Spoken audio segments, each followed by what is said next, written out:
বিধানসভায় যা হয়েছে তা দুর্ভাগ্যজনক। একটা কথাই বলা যায় এ নিয়ে। বিধানসভায় তুলকালাম প্রসঙ্গে কড়া প্রতিক্রিয়া রাজ্যপালের। আর কেশরনাথ ত্রিপাঠীর এই মন্তব্য নিয়েই ফের সরগরম রাজ্য রাজনীতি। ভাঙচুর বিরোধী বিল নিয়ে তীব্র অশান্তি, অসুস্থ বিরোধী দলনেতা, বিধানসভায় তুলকালাম। দুর্ভাগ্যজনক, যা হয়েছে তা বোঝাতে এই একটা কথাই যথেষ্ট। ঠিক এই ভাষাতেই বিধানসভার ঘটনা নিয়ে প্রতিক্রিয়া দিলেন রাজ্যপাল। One word is enough. This is unfortunate. ঘটনাকে দুর্ভাগ্যজনক বলে কাকে দায়ী করলেন রাজ্যপাল?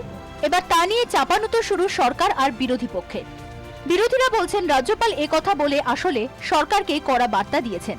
মাননীয় রাজ্যপাল যেটা বলেছেন সেটা কাদের বিরুদ্ধে বলেছেন আপনারা তো বুঝতে পারছেন। সুতরাং দুর্ভাগ্যজনক তিনি যদি বলে থাকেন তাহলে সেটা আমাদের পক্ষেই বলেছেন। রাজ্যপালের এই মন্তব্য সরকারের লজ্জা বাড়িয়েছে বলে দাবি সিপিএম এর। রাজ্যপাল বলার পরে এদের মুখে কালো কালি লেপে যায়, সে কাণ্ডজ্ঞানটুকু পর্যন্ত সরকার হারিয়ে ফেলেছে। আর রাজ্যপালের এই কথা নিয়ে সরকার পক্ষের মতটা ঠিক কি? বর্ষিয়ান মানুষ কি বলেছে তার ব্যাখ্যা তিনিই করতে পারবেন। তবে সরকার পক্ষের বিধায়কদের দাবি, এ কথা বলে আদতে বিরোধীদেরই সমালোচনা করছেন রাজ্যপাল।